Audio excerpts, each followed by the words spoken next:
Well, hello, everyone. Good morning, good afternoon, good evening, wherever you are. Welcome to YPO Ask the Experts. We are here to talk all things hotels, hospitality, politics, religion, a siren, whatever the world takes us. So saddle up, buckle up, and get ready. I am delighted to be joined with two amazing founders and CEOs in their own right. And I'm going to let them introduce themselves in a minute because I will not do it any justice. But really, today's conversation is essentially a chat between us three about the state of our beloved industry and where we see things going. And you are in good company here. Hopefully, you will leave this call with some actionable items and some wisdom to take and apply to your own business respectfully. So, Sky, we'll start with you. Welcome. Delighted to have you with us. It looks cold where you are. So let's tell people who you are, what you do, and we'll go from there. Take it away. Thanks, Bashar. My name is Sky McLean, and I'm the founder and CEO of Basecamp Resorts, hotels in Western Canada. Like Bashar said, very cold mountain towns. It's freezing this morning. I have a series of operating hotels, hotels under renovation, hotels under construction, but all in mountain communities in Western Canada. And how old is your company? When was it founded? I opened my first hotel, which was a ground-up construction project, August 1st, 2017. So we're officially 5. Wow. Okay. So brand new. Amazing. And tell us again what part of Canada you're in right now. Right now I'm in Canmore, Alberta, which is just outside of Banff. Most people have heard of Banff. So yeah, we're just like 20 minutes down the road. Okay. Amazing. Rodrigo, on the opposite side of the continent, let's hear about you and your background.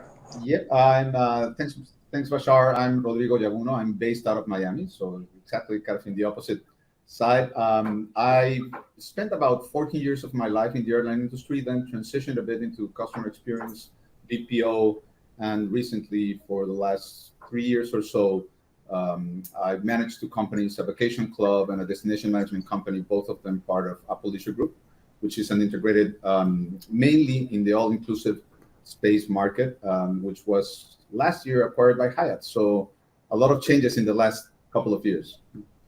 Amazing. Welcome. Delighted to have you and can't wait to hear your perspective. And again, like I said, I am Bashar Wali. I am founder and CEO of Practice Hospitality and Disassembly, 2 companies that are sort of specialized in the lifestyle hotels broadly, I call it. So from management on one hand to figuring out what the metaverse means for hotels on the second hand. So I sort of tinker. My neurotic claim to fame is I am a definitely neurotic hotel fan, hotel traveler. I never stay in any hotel more than once or one night. So if I'm in New York 3 nights, I move 3 times, never the same hotel twice. And I've ran out of hotels in many cities, including Miami. New York, it's hard to run out of. So I've kept track there. And my current count in the island of Manhattan is 225. Wow. And no, I do not travel that way with my family because I would have been divorced long ago if I did. But that's what I do to myself. It's become my street cred and my punishment. So for those who are not YPO members and don't know about YPO, YPO is a roughly 50-year-old organization, 30,000 CEOs across the globe. No, we don't have any secret handshakes or anything like that. It's really a professional networking organization and CEOs only of companies across the spectrum of industries. And we then have groups within YPO. For example, we have a hospitality group for which I serve as the chair, and both Sky and Rodrigo are members of, focused on all things hospitality. So it really runs the gamut from your traditional lodging offerings, your traditional restaurants, F&B offerings, but then we have food manufacturing, we may have cattle ranchers, we may have architects and designers. It really offers such a broad perspective across all aspects of the industry. And this network and this organization brings us together to learn. That's ultimately the goal of this organization. Learn, network, and hopefully do good work for our industry across the spectrum in everything we touch and deal with. So I've been a member for a bunch of years, and it has been a really positive force in my business and personal life. And I get to meet and hang out with amazing people like Sky and Rodrigo, who otherwise we may not run in the same circles, even though we're in the same industry. So that's the beauty of this global organization, because you never know who you meet and from what corner of the world and what you learn from them. So again, delighted to be here with you all. And let's jump right in. Sky, you're the lucky recipient of the first question. but I'll throw Rodrigo off his game and switch it up sort of unannounced, and we'll see how he holds up.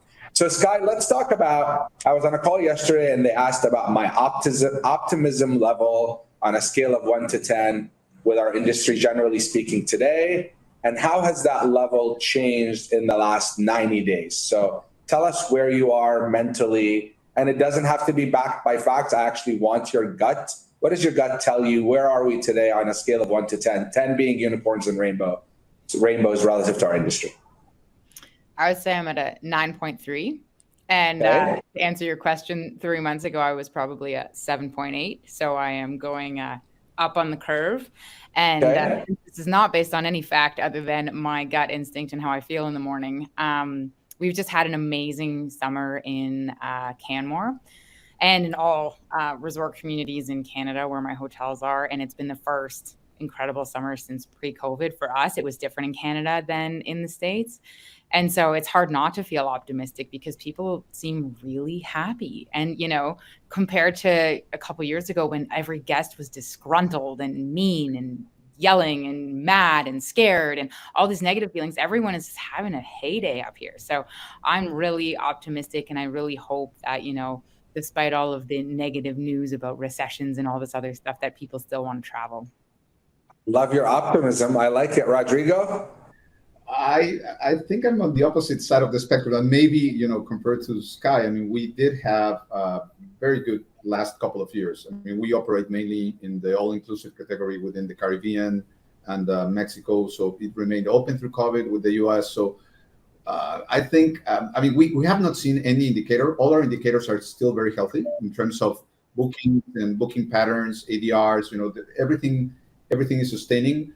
But my gut says that, you know, recession will let us have, 2023 as good as a 2022. So I might be switching from a 9 to a 7, the opposite of Sky. Okay. Not a full recession scare, but definitely a 2023 that I perceive that in our market will be a little bit slower than 2022. And Rodrigo, you literally had not good years, you had record-breaking years ever in the resort world. So certainly from your perspective, you got to the very top, and probably your answer is consistent with what I would expect it from you, given where you are in the space you play in. And Sky, similarly for you, because of sort of Canada had been on a really tight lockdown, I imagine COVID was probably not as good for you as it were for some other places, and that's why you're feeling a bit more optimistic. Is that accurate, Sky? Yes, that's correct, Bashar. Okay. So my answer on that would be, and my answer yesterday was, I said I'm at a 5. And the reason I give 5, I'm largely focused on urban center, business-centric hotels. And I think the biggest unknown for me and for the industry at large, it seems, no one debates whether business travel will come back or not. It will, it has. The one question no one can answer yet is what percentage pre-COVID will we see back? Mm-hmm. Because if it's 80%, it's one thing. If it's 40%, it's a whole other thing. And how do you, in these, particularly some of the urban centers in North America that have seen some, I'll use the term decay for the lack of a better term for now, sort of that people leaving the urban centers into more open air and into sort of more different destinations, are concerned for these business hotels that really relied mostly on the Sunday through Thursday road warriors.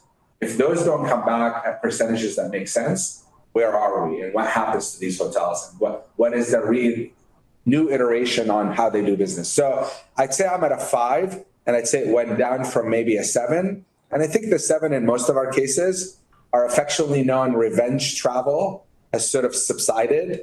And interestingly enough, Rodrigo, you probably saw this during the pandemic. I sort of say now your Facebook feed is one of the best economic indicators.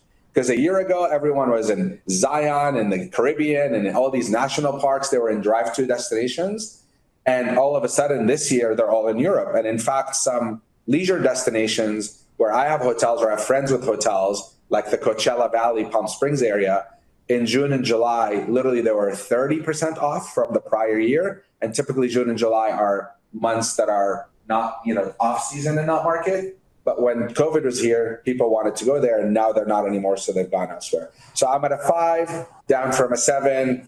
My biggest concern, however, and maybe we'll jump into that next, is the ever disappearing margins driven by everything, literally everything at every turn. Everything costs more money.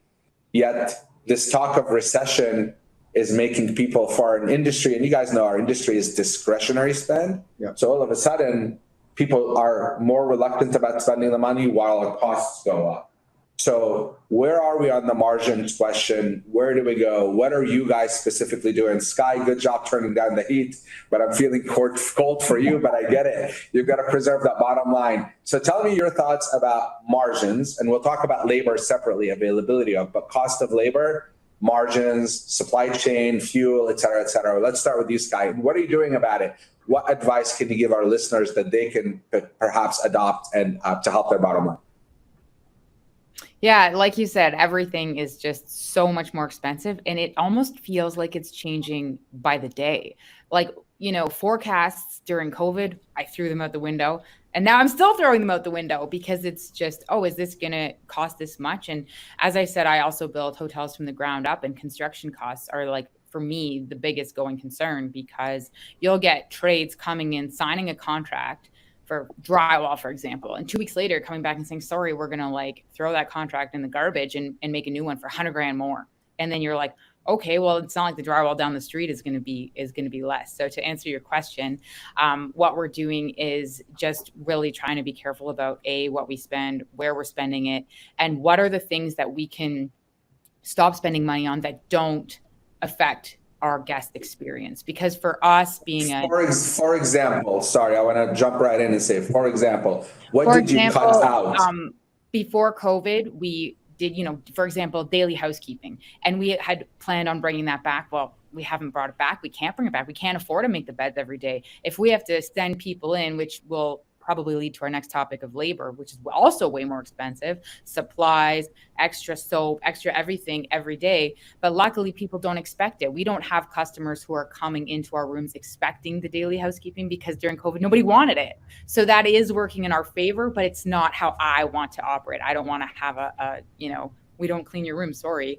But right now at today's rates, there would be no margin. So that's one example. Another example internally is just, are there things that we don't need? Like, does everybody really need a brand new staff t-shirt every, 25 seconds? Or can we, use the same one from last year? Or things, obviously we're not going to, have people run around with t-shirts and holes in them, but we're just looking at things that historically were a no-brainer, and we have to look at every single dollar going out the door. Luckily, we've had a really good summer, so there are things that are coming back that I'm really happy about. In construction, which is the other part of, building hotels, if rates, we've already actually put, to be totally honest, 2 weeks ago, we had a hotel that we're in for a development permit, getting a building permit. We were going to start building in the spring. We put it on the back burner. It doesn't work anymore. With construction costs rising to the degree they have, and the rates where they are in that particular location, that was like a home run before, is now on hold. So that's another thing we've had to do in my business, is just, okay, it's more economical to acquire in the communities I'm in existing inventory and renovate it than to build from ground up. So I prefer to build from ground up because I can build my model, but we have to be adaptive. So Rodrigo, in Sky's case, she runs a relatively labor lean model. That's sort of her model. You're almost on the opposite end of the spectrum. Your model is very labor intensive. Yeah. And frankly, personally, I belong to this camp. COVID is over, right? For all intents and purposes. And please don't anyone quote me. Biden said it's over. Blame Biden for it. COVID is over for all intents and purposes. So when I travel to a hotel, I sort of say, okay, Rodrigo, you played cute. We got it. You're either open or you're not open. Don't tell me COVID and this restaurant's open and that bar's closed and you don't get housekeeping service. So where do you stand on that subject? Are you all in, or are you still trying to play in that gray area? And how has the cost, the incremental increasing costs affected your bottom line? And again, you're in a very labor intensive model. No, I think you're totally right. I think most of our all of our resorts are all inclusive. So you can think of the resorts, which is a very different model of the hotels you operate. In terms of, think of the way when I explain to people who are not part of the industry, it's like having a cruise on land. So everything happens within the resort. So really, it's not about if you have a restaurant open or if you have entertainment. It's part of what you're selling. So Yes, when we were through COVID, we had to go through that situation when it was like, okay, let's open one restaurant, let's open the other. And while we were ramping up, I would say early 2021, but since mid 2021 until today, we have been operating like a full operational resorts. And again, everything in this part of the industry was a very positive situation. It ended up being a very positive situation after the huge scare of 2020, beginning of 2020, because a lot of things happened. People traveling to our destinations were few of the one open. People wanted to experience, like you said. I mean, Europe was closed, so where can I go? I'll go to the Caribbean. So we didn't have the luxury of having things closed after people were coming up on destination, and we were considered like vaccinations and those things came into play.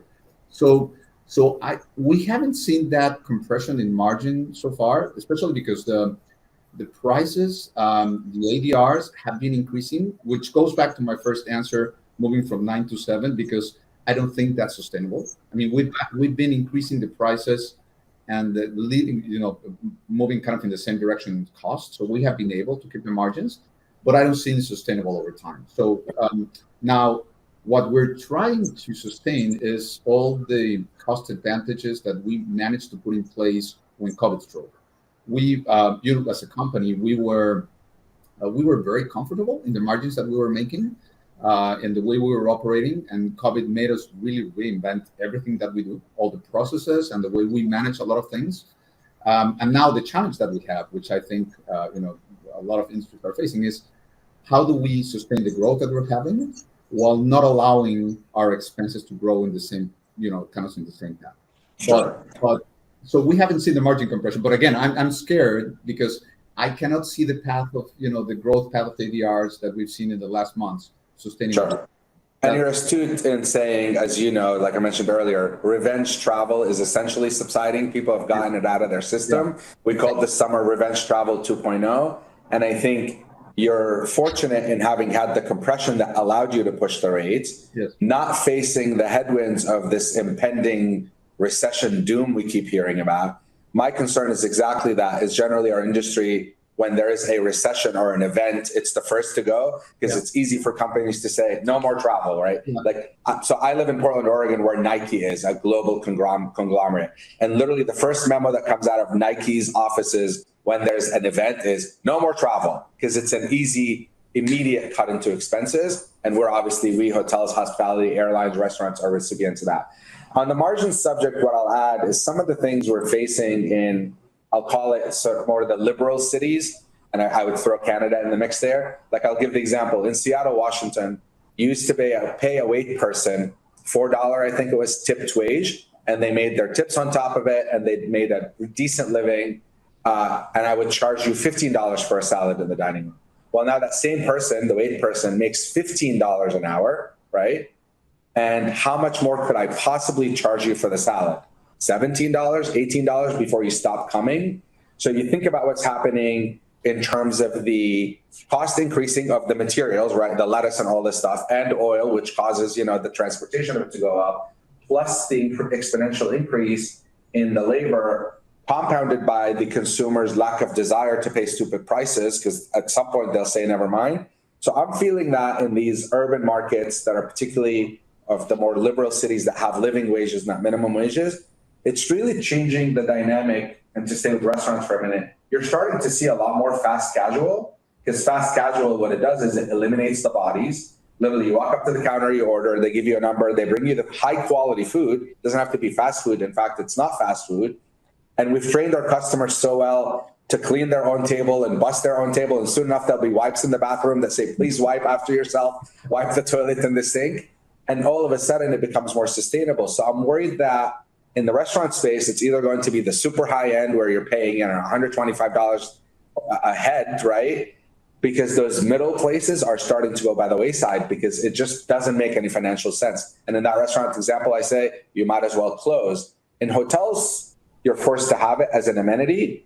How do you think, and Rodrigo, will stay with you for a minute, Are you changing how you think about food and beverage, particularly that model vis-a-vis labor? Like, are you taking advantage of order from the QR code on the table, cutting out that whole process, reducing the number of labor? How are you thinking about it? No, yeah, I think, and it goes back a little bit of what I said about the savings that we initiated through COVID. And yes, I mean, the challenge that we have is that, again, our product has to do a lot about the experience you live while staying on average 5 to 7 days in one of our resorts. So you have to think about, all the different buffets and the things that you have all around. So one of the challenges that we're facing is, how do we keep innovating on the offer that we have without increasing the costs? And that's right now, it's not necessarily about the increasing cost, because it's kind of the same cost increasing. Yes, the ADR is covering that, but I think for the future, it's about that constant innovation, which you're saying, Bashar. I mean, I think people are expecting to have this transition to have a significant different experience, and that's what's becoming challenging, because with the current level of resources that we use for our for all the different restaurants and, again, experiences that we had in the resorts, now we have to think about them differently, and that's where I see the challenge. Because the easy answer would be, yes, let's put this at this, but that's not the answer. I mean, it has to figure out how to do it differently. And we have been innovating with certain things, with the experience, and just transitioning things like from fixed restaurants to the beach and doing things at the beach, and then just making it a little bit more experiential, but keeping kind of a cost structure that allows us to keep kind of the margins. Yeah.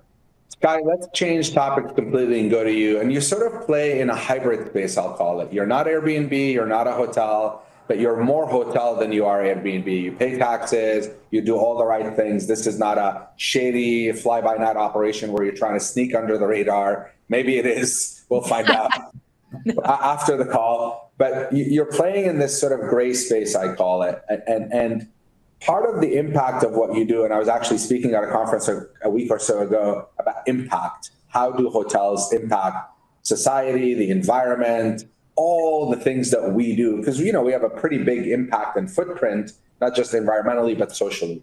So in your case, you're going to these towns, building townhomes or buying existing inventory and making it hotels. How do you feel your impact on affordable housing, availability of housing? I mean, we talked about, go back to my example, in Seattle, Washington, sure, you can make $15 as a living wage, but you are below the poverty line at $15 because you can't get anything in Seattle, Washington. And interestingly enough, like you think about LA has always been the example where people say, well, yeah, I commute an hour and a half each way every day so I can live in a place I can afford, because I can't afford to live in the major metropolitan. But that's when gas was $2 a gallon. Now gas is $6 a gallon, and that person cannot afford to commute anymore. So how do you feel about, do you think about your impact on these markets, A, and B, how do you think Airbnb, Vrbo, and by the way, as you know, everyone is entering to that space now. Hyatt is in it, and Marriott is in it. Graduate hotels yesterday announced they're going to be in it in these college towns where kids are renting these apartments because they can afford them, and all of a sudden, if they're going to be Airbnb, they can't afford them anymore. Where do you stand on that subject for your company, and how do you feel about it globally? Sure, yeah. So for me, I buy land that's either zoned for hotel or I rezone it for hotel. So I'm not buying residential land and building a hotel and taking residential land out of the land pool, especially in these communities where there's really not that much land where I am. So if it wasn't me building my, purpose-built Airbnb, for lack of better words, it would be someone building a hotel or whatever else. So in your example, you are not displacing because you're either buying commercial property that otherwise would not be used for residential, or you're actually zoning it commercial, which means the city is okay converting this from whatever use it was to commercial. So that's great news. How do you feel about that movement? Do you believe it's having social impact? This, again, people buying disinvestment properties to convert to Airbnbs or Verbas, whatever we'll call them, short-term accommodations? Oh, yeah. Like, for example, I'm really lucky in the community where I live, where most of my hotels are. If you try to Airbnb your garage suite or your apartment building, like there is a massive penalty, huge fines. It's like near impossible to get away with it. And I am like so on board with that. I will fight that tooth and nail in any community I'm in, because you're a hotel, you're a hotel, you're a residence, you're a residence. And that's it. And I have like a huge problem with people buying apartment buildings and turning them into Airbnbs. It's not a hotel. I don't know if they're paying hotel tax. I don't know if they have hotel insurance. And it's fundamentally wrong. It takes away from the people, the true hoteliers. And it's also not right for the consumer. Who do they call at 2 a.m. when something happens? Who's going to, be there for them? Where's that support? There's nothing worse than going on Airbnb and staying in Jack's townhouse. Where's Jack? Why isn't this working? Why isn't that working? Where's the coffee? Like, to me, the experience is so subpar. And that whole movement, if you can't tell, drives me up the wall. And you're gonna get some hate mail, by the way. Prepare yourself. That's fine. Send it my way. I'm a hotelier, and just because my product has full kitchens, washer dryers, multiple bedrooms, all of the stuff you would look for in an Airbnb, I'm a hotel. I remit to the DMOs. Like, I do everything like a hotel does, and my built form is just unique. And to round that out even more, when I build from the ground up or do a renovation, I put 10 to 15% of my units as employee housing. So I house all of my staff. And if they are housed and we have extra, we'll house anyone in the community. So I believe that housing is, for me, such a huge issue. And I'm just touching on that because that was a little bit of part of your question. But yeah. Actually, let's stay with that. A question from the audience about purpose-driven. And, we whitewash and we greenwash and we whatever wash. There's a lot of nonsense out there for PR purposes, but there are some places that are truly dedicated to being purpose-driven. Does purpose-driven, beyond doing the right thing, right? Because the earth is on fire and we keep ignoring it, forgetting doing the right thing for a minute. As a business owner, do you feel being purpose-driven really, truly, at the end of the day, beyond the PR campaign, matters and shows up on a balance sheet or on a P&L in a positive way? Talk a little bit about that. I hope so. I'm just in the process of building a hotel with solar panels with the goal of being net zero. And I'm really passionate about that as well. I haven't opened the hotel yet, so I can't comment on the effects on the balance sheet or whether people will pay higher rates or, that sort of part of the business beyond the PR, as you said. But I'm definitely going in that direction with all of my new builds. I mean, I'll jump in a little bit on that and say that, in my opinion, hotels, and again, for a crazy hotel traveler, right? I've sort of been there, done that, seen it. I think people now, given the ubiquity of everything, every hotel has cool design, and every hotel has cool art, and every hotel has local coffee, and. And if I hear the word authentic and curated and handcrafted and blah, blah, blah, they've all become empty words and meaningless. I think people truly are, and by the way, we think about it generationally, and maybe for us, and I'm not including everyone in this call, Sky, you're like 27, so I'm not including you. Maybe Rodrigo and I are Gen Xers here. We can't think about it from our lens anymore. And I think the next generation truly is looking for purpose. And I argue they'll pay you a little more, it has to be within reason, but I call it, people need a reason to care. And in my opinion, it goes beyond guests, because employees now have the paradox of choice. Where do I work? Everyone pays well, and everyone has great benefits, and everyone, I want to find a place that I'm proud to say I work at and aligns with my ethos and my DNA. So I think this idea of purpose goes beyond a movement. It really is a lifestyle, and it's generational, and it's going to matter more and more and more. So from my perspective, it will absolutely show on the P&L and the balance sheet, but you can't think of it as ROI. Oh, I did something good. I expect 2 times return on my money the next day. It's a movement, and it's a really way of life as you run your business long term. So you absolutely have to be committed to it. Okay, Rodrigo, go ahead, please. So just a quick reaction to that one, just to give you a clear example of what has happened in the last 2 years. So on the meeting and event side, so of all the groups that I've been quoting in the last, which by the way, just as a side note, has been a tremendously really good year for meeting and events in general, because everything that had not happened in 21, it's happening in 22. So the seasonality, it's kind of weird. Like, to give you an example, in the second half of the year, you would be usually selling the following year. So at this time of year, we would be only selling 2023, when we're selling 2022.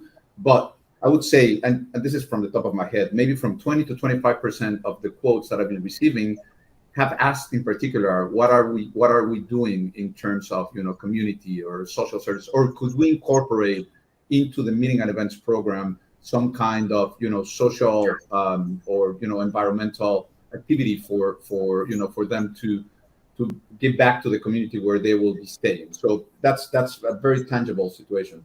Now, for us, for example, for most of our resorts, I would say that we've been playing a very important role in the communities where we operate, just as employers in general. So if you give you an example, even in the Cancun area, more than 500,000 people work for hotels. So these are Cancun and Punta Cana in the in DR. These are touristic driven locations where we represent and we really strive to be great employers. The satisfaction of people that work in our companies, in terms of what we provide to them, and that's a particular one of the key attributes of our company is really having happy colleagues and being just engaged with the company. So we think that has been a role that we've played in our communities, and we've our governments not necessarily work in the best way. Like I won't get into politics, but we sometimes have to come and suffice things that the government has not laid out for communities in general. Just this weekend, we had the hurricane going through República Dominicana, Fiona, and we had within both of my companies, employees who were heavily affected. And I know the government is not going to supply any kind, and we come out to play to help our communities. Sure. That is transitioning from that, I would say, hygienic situation where we played an employee and just to a more, I would say, meaningful, transcendent view of what are you doing for future generations. And yes, we're seeing it in the in our customers and different stakeholders. Again, I'll add another component to this. I serve on a board called Hospitality Diversity Action Council, and one of the things we're talking about is we're saying our industry is erroneously perceived as pretty diverse, because if you look at the sort of the low wage earners, it is very diverse. But as you climb up the ladder, it gets wider and wider, and male and male and male, and at the top it's literally dominated by middle-aged white men, it seems. So one of the things we're talking about, to sort of tell you how we're thinking about this, is we're saying we brag about being AAA rated, mobile rated, diamond stars, all these ratings. Should there be a rating that says we partake in good diversity at all levels? So we're literally thinking about, could we create a protocol where hotels and hotel companies can get rated on their ESG practices, on their diversity, equity, and inclusion practices? This is how much this matters, and this is how much more this will matter. And I would argue that being high quality as in star rating is becoming a standard. You have to be. Back in the day, we used to brag about having flat screen TVs or free HBO or whatever. You better, or farm to table in the case of a restaurant, you better have that. What matters to people now is that's an expectation. That's the table stake. That's what gets you in the game. What wins you the game next is you have to be a responsible citizen and care about our planet and care about other people and not crush everyone along the way. So I personally think it is absolutely the future. And if you're not thinking about it, your head is buried in the sand and you're ignoring it. Rodrigo, we'll change topics and stay with you for a minute. People talk about hybrid spaces a lot in a post-COVID world. I personally think that the pandemic didn't cause some things, but it accelerated some things. So I sort of say it's no longer about the hybrid spaces. It really is about the hybrid human. And to use us as examples, I don't travel on vacation just to be on vacation, right? And I don't go to work just to be at work. And clearly social media has become sort of the democratizer of all this, because you're in the middle of a work trip and you're engaging with friends and you're engaging with family and you're on social, et cetera, and vice versa. When I go on a vacation, I feel like if I worked a little, it's more satisfying for me. It calms me down more rather than the idea of completely shutting down. And the example I use is we hotel people forever said, oh my God, why do we need a desk in a room? Let's take the desk out of the room. We don't need it anymore, because people needed the desk to plug their phone into the computer to have internet. Well, now they don't need it anymore. So we take the desks out of the rooms. Well, now Sky, who's a digital nomad, who's sitting in Barcelona, and she has to have a phone call with her company in San Francisco, and it's 4:00 in the morning, she wants a desk in the room so she can have her Zoom call. So beyond the desk example, Rodrigo, particularly for you when you're in these resorts, and I'll give a plug to a fellow YPO and a friend in a minute, how are you thinking about accommodating the hybrid human's needs, not only physically, but also in creating spaces that are conducive to help them, services, et cetera? Talk a little bit about in your resorts, how are you thinking about that, maybe today, but also what you see it turning to in the future? Yeah, and I'm laughing so much because over the last couple of years, working out of the resorts, I just found out we don't have a lot of desks in our rooms because we were never a business hotel, so there is no. We have nice couches and layout and depending on the resort that you stay, but we don't have a lot of desks in a room. So and that has been something that obviously started showing up in our guest requests because I think. You can call it bleisure, you can call it however you want to call it, but it's a mix, really. And you can actually see it in how the seasonality is working. It's a much more soft seasonality than what we had before. Before you had clearly kind of the spikes of the summer. Now, and that's exactly what we've seen the last few weeks. Like people are working out of destination. So from a resort perspective, in a purely leisure company, we now have to think about business spaces. For example, within the resorts, there's this coffee shop where it's not a Starbucks. It's a place where you go and grab a coffee and a cookie and stuff like that, but it's not intended to be a workplace like a Starbucks or a coffee shop in a town. Now we have to think, especially in the new resorts that we're opening and working with the developers, how to create these spaces where there are more areas where people can work, while they are on holiday. And for example, in most of our transfers, we used to have, and we still have, obviously, a Wi-Fi, and it was a feature that people would ask for. Yeah, it's cool to have a Wi-Fi, but most people came to their destinations to disconnect. Now, the increase in passengers asking to, what's a Wi-Fi password, and the complaints where Wi-Fi is not working, or the speed is not necessarily the right one, is starting to show up. So I think that has definitely, is changing the way we think about how we serve our customers.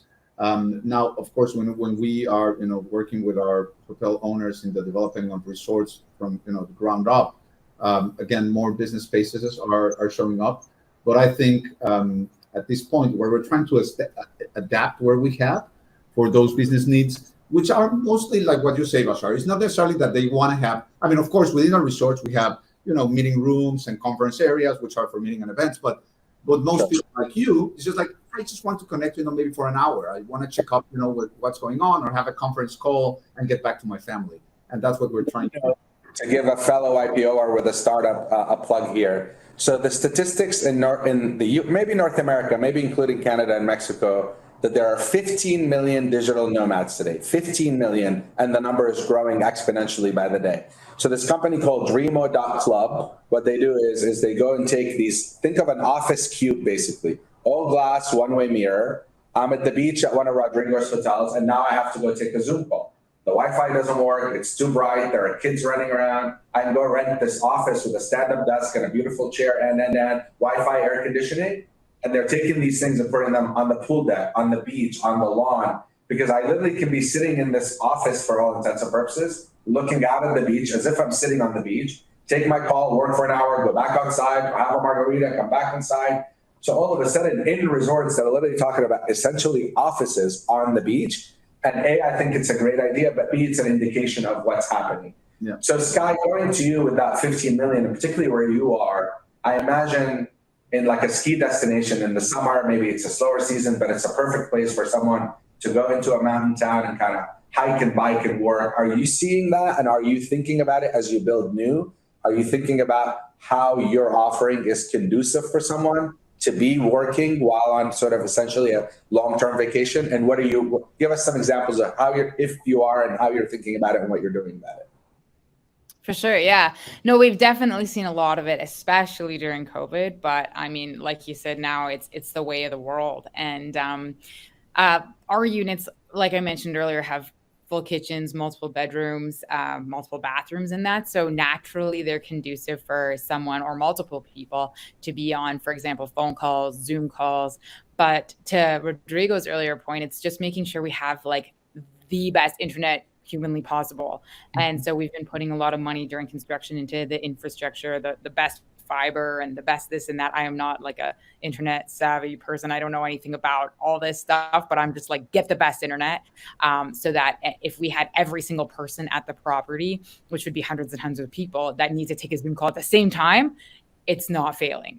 So we're just putting the infrastructure in place, and our units, like I said, naturally have multiple bedrooms, multiple desks, multiple, like, well, there's one kitchen table, but, you know, one person could be over here, one person could be over there, one person could be upstairs in their bedroom.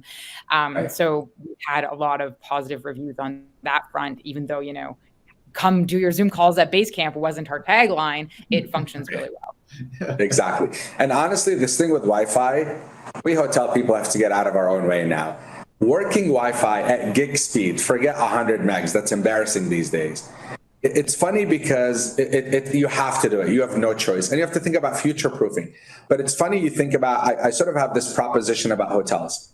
10 years ago, hotels were inspirational and aspirational. You left your house, you didn't have a flat screen TV, the hotel did. You didn't have good internet, the hotel did. Room service, it's art, design, branding. You fast forward to today, all of a sudden, your home has a better mattress, better TV, better technology, faster internet. Everyone is savvy with design and art and all of that. So the bar has been raised so much for hotels that now your goal isn't to be inspirational and aspirational. I think our goal at a bare minimum is to be adequate, to be good enough so that I don't have to suffer. I mean, try connecting your device to a hotel TV versus being at home, right? Or the internet, or. So I think the days of being cheap on things that we didn't think matter, people are literally choosing us now over those simple things. Because to me, Wi-Fi is like electricity. It's got to be on when you want it on in every corner, and it's got to be perfectly working. You can't think about it as an amenity. It is no longer an amenity. It is a necessity. And this idea of, oh yeah, we don't, literally I go to places that have Wi-Fi in the parking lot in a big resort because I may show up in my car and I'm late and I need to make a call. Make my life easy. And what I tell my team is our job is to make someone's trip effortless, easy. We have to be thoughtful about every detail because people will judge you on those things. But someone who had a fantastic stay in your hotel goes to the parking garage, they have to take a call and there's no Wi-Fi, you've ruined their whole stay. Literally, you have ruined their whole stay. So we really have to think about it that way. Rodrigo, tell me how you think about jump in, but it's just like one trend that, you know, and it's not only about our industry, but I think the challenge, to your point, Bashar, is that most of us really want to have our own experience and define our own experience, whatever it is. So the challenge is finding those big traits or big things that we need to have, and yes, have them right to the best detail possible. But at the same time, we have to create flexibility and within our processes, our systems, our teams, in order to address that need for the customer in general to personalize their experience. That's where I see the challenge. Music to my ears. I preach often that the future of luxury is ultra personalization. It is no longer about remembering some credo card that your company told you to recite. It's about having enough emotional intelligence to read your guests and give them what they want. Again, if you don't want to work in a hotel, fine, don't work. We're not forcing you to work. But if you decide to work, we're going to have the best Wi-Fi and lighting and. So I think to your point, this idea of personalization and customization, I personally believe that the days of, to pick on Ritz-Carlton for a minute, ladies and gentlemen serving ladies and gentlemen and butlers and 5-hour dinners with 17 courses and 92 glasses, those are far and few in between, and they are generational. Now, I think what people want is they want efficient, quick, super high quality. They want it when they want it, not when you think they want it. Like, I think the best service in a restaurant is they're there when you need them and they're not when you don't. Like, it's just sort of invisible service. And I think really honing in on the idea of customization and personalization truly is the future. And now we have no excuses to not deliver because the technology, not perfect, but allows us to do that.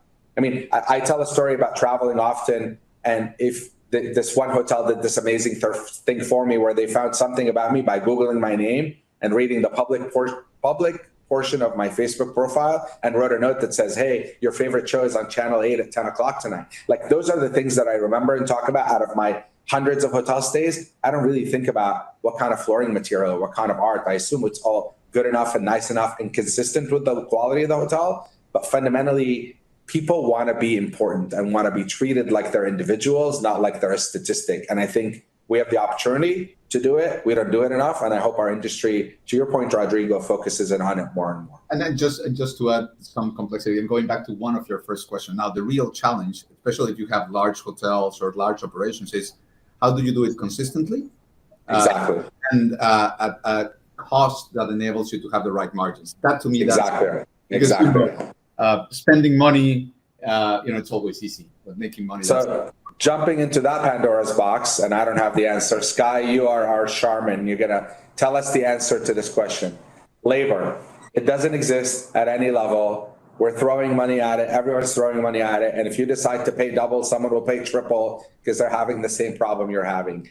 And I think this pay increase and throwing money at it is causing exponentially bigger problems. It's resetting the bar for the future because at some point this will correct, God willing. I don't know when, but it will. How are you in your locations, right? Hard to find labor. You have to deal with housing. Are there any, I don't want us to all cry about the problem. Everyone is crying about the problem. We have some really smart people here. How are you thinking about finding labor differently? What are you doing differently? Well, we just finished talking about personalizing the experience for our guests, and I'm working on personalizing the experience for my staff. So everybody wants something different, exactly like our customers. Yeah. And do they want more vacation? Do they want more money? Do they want, what at corporate head office, a profit sharing program? Do they want this? So I've created, and this is all like going on right now, but this a la carte, like, what is it that means something to you? Do you want me to give you Safeway gift cards as a bonus? Do you want all these different ideas? Because we can't please everybody with one hotel room and one hotel type, just like we can't please all of our staff with throw money at it, give them an apartment, do this. I just want to know what they actually want, what makes them tick, what will make them feel special. And so I've gone around and personally, asked people, do you want this? Do you want that?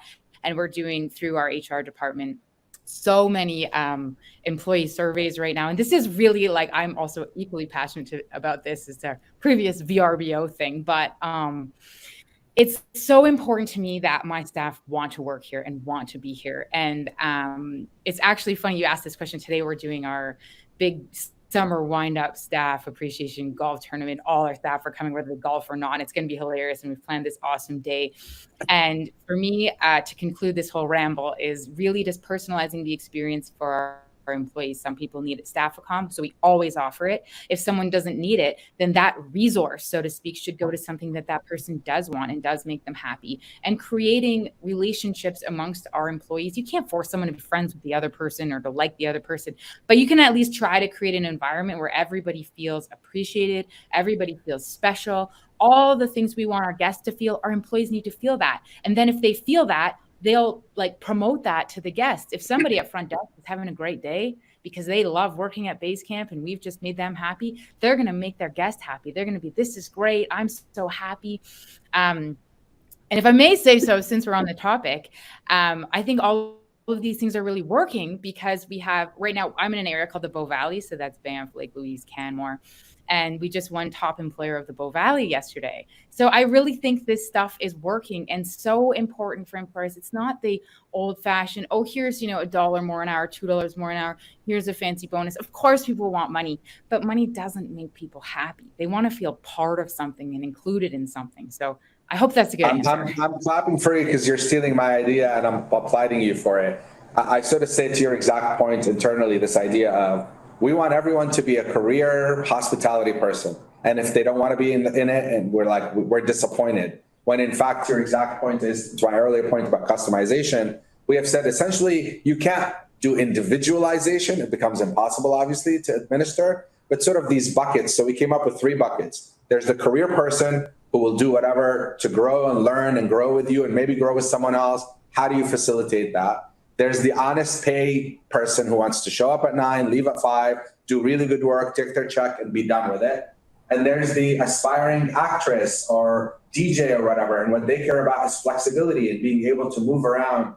So being able to categorize them makes them happy, to your point. And it's not all about the money, because at the end of the day, money is important, obviously, but money you can get anywhere, it seems now, because everyone is competing for the same labor. It really is about this idea of treating them like humans and individuals and not lumping them in one category. Rodrigo, anything to add on the subject of lack of labor? I think that unfortunately, for a lot of companies, COVID made them realize that they had not invested in their, in their teams or in their colleagues in the right way.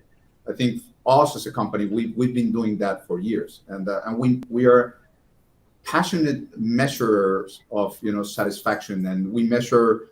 We call it even an employee net promoter survey. That will you recommend this company to other people to work for this company? We measure them, at the department level, manager level, and we follow up, really on a very consistent manner, and that has made a very important effect in all our kind of retention and hiring practices before COVID, and it helped us in COVID, and it came all the way from the top down, in the way we did all, we jumped through all the possible hoops to reduce the most that we can, kind of the things that we needed, kind of the teams. We brought back teams as quickly as we can. So I think just investing in our employees by different measures, just like you Sky, or what you're doing, Bashar, but it's literally being close to your teams as leader, and really trying to embrace them, as we're part of a team. Each one of us plays a different role, and that's what we've been doing. And but I think that's a whole secret. Agreed. Makes sense. Okay, we're going to wrap up. We have about 8 minutes left, and we have a lot to cover, so we'll have to do this again. But let's go to you, Sky, and talk about, one of the questions was, what's the next big amenity that all hotels need? But I'll take it bigger than that and say, I sort of say our industry has been around for thousands of years, right? This idea of welcoming someone who's traveling into your home isn't new. And I personally believe, my opinion, that there's only been 2 disruptions to our industry ever since its inception, literally ever. One is the internet, which disrupted everything. And 2 is Airbnb, because it created this new thing that wasn't there for it. It was a disruptor, whether you like it or not, it was a disruptor. So what do you think the future holds beyond the ornaments on the tree, self-check-in and QR codes and all that nonsense in my mind? What do you think, Sky, we need to think about the future of hotels, how consumers use them and view them and interact with them and live with them? What's coming? What's your crystal ball tell you? Well, I think it's the feeling, it's the experience. So you can say, the next big thing is hot tubs or spas or this or that. And sure, everyone loves a nice hot tub and a nice spa and all that. It's a feeling. It's not the ornaments on the tree. It's not how nice your desk is. It's, yeah, sure, you need your Wi-Fi and all that. It's going into a hotel and having a warm, fuzzy feeling, because everybody, to your earlier point, has the best designs, and everybody has the cheekiest light fixture, and everybody has dimmer switches on their lamps, and so on and so on and so on, and on it goes. It's really just walking into a space and feeling welcome. And if it's a hotel where it's a lobby and there's someone, they're smiling, they're warm. It's, for us, the guest feedback is just they love coming because it feels great. And that can't be done with like the ornaments or the design or sure, you want something clean and it looks good, but you could have, if you don't have that welcoming feeling, then it's nothing. And I know that's kind of like kitschy, like, oh, it's a feeling, but for me, that's what I always try to create. And with my staff, it's like, we are creating an experience. We are creating a memory that if this person comes out of their vortex, their daily grind, their kids to school, pick up the kids from school, go to swimming, the world that I'm in right now with 2 kids, once a year, and comes to our hotel, they remember it for hopefully forever. And they laugh and they have fun. And yes, we facilitate it. We have, great customer service. We have bikes they can take downtown and go to the restaurant. We have this, we have that. But the whole experience makes them want to come back, but B, and most importantly than A, have this amazing memory that will last with their family forever. So that's what it is for me. You're my twin. I'm music to my ears. Rodrigo, what about you? I mean, I totally agree with Sky. I think it goes back to kind of being the colleague part, but the other trend that I would add that we're seeing across the different businesses that we manage, it's wellness. I mean, we see a trend in wellness. It's not necessarily a particular thing, but and goes back probably to one of your questions, Bashar, about transcendence and what we're doing for communities. But it's wellness throughout the whole experience. It could be kind of in the food, in the options that you have, in towards a broad variety of exercises, spaces for us to meditate or whatever. But wellness, it's a trend that I think it's here to stay in different ways and in different applications. But that we've seen it, across the different brands. I agree with you. And wellness now it enters every part of our life: sleep and food and meditation and all those things. It's no longer, we used to use the word fitness, and that's one component of wellness. It's so much broader, and I agree with you. My prediction is essentially CC what Sky said. It really is. I've done this talk called Hospitality is a hotel is just a building. And I describe service, people say we're in the service industry, as something you deliver. A dentist delivers service and a gas station delivers service. But hospitality is exactly how you make people feel. And I think the future of our industry is, I use the Cheers example, by the way, the TV show that's getting lost on many people now because they're too young for it. But Cheers was this TV show, for those who don't know, that was based on a bar in Boston. And their tagline wasn't, we're the best or the biggest or the most award-winning or the best wine list or. It said, it's where everyone knows your name. And this idea of when you walk in a hotel, we humans are tribal. We want to belong to something bigger than we are. And by the way, what better way to belong than to go to a place that speaks to our ethos and gives us a reason to care because of their practices and the message they put out, their authenticity. So I think fundamentally this idea of ultra personalization and really focusing on the experience, because I say, when someone stays in a hotel and pays $1,000 or $100, think about what they bring home with them. Maybe a stolen towel, that's about it. They really bring home, to your point, Sky, they go home and they're like, oh my God, I stayed at this place and you won't believe, or whatever that is. And normally what you won't believe isn't about a thing, it's about a person. They knew that I was bringing my dog and that it was her birthday and they had a whole thing for my dog's birthday or whatever. Those are the things that people remember. It's less about things and more about the feeling they have. So completely on board. I think you're both right on. So we're going to close with a little YPO infomercial. So for those who don't know, again, like I mentioned, great networking organization. It's truly been an integral part of my life. And forgive the flex for a minute, but those who are not members that are getting an insight to this, normally everything we do is only exclusive to members. This is your lucky day. You get an insight into the great minds we have in this organization. But for you two, Sky and Rodrigo, just tell me maybe anecdotally what YPO has meant to you personally, professionally. And again, like I said, this is a business networking organization, but we do a lot of things with spouses and partners and children, et cetera. We really expose a broad audience to it. What has it meant for you? How has it affected your life positively, Sky, or business or personal?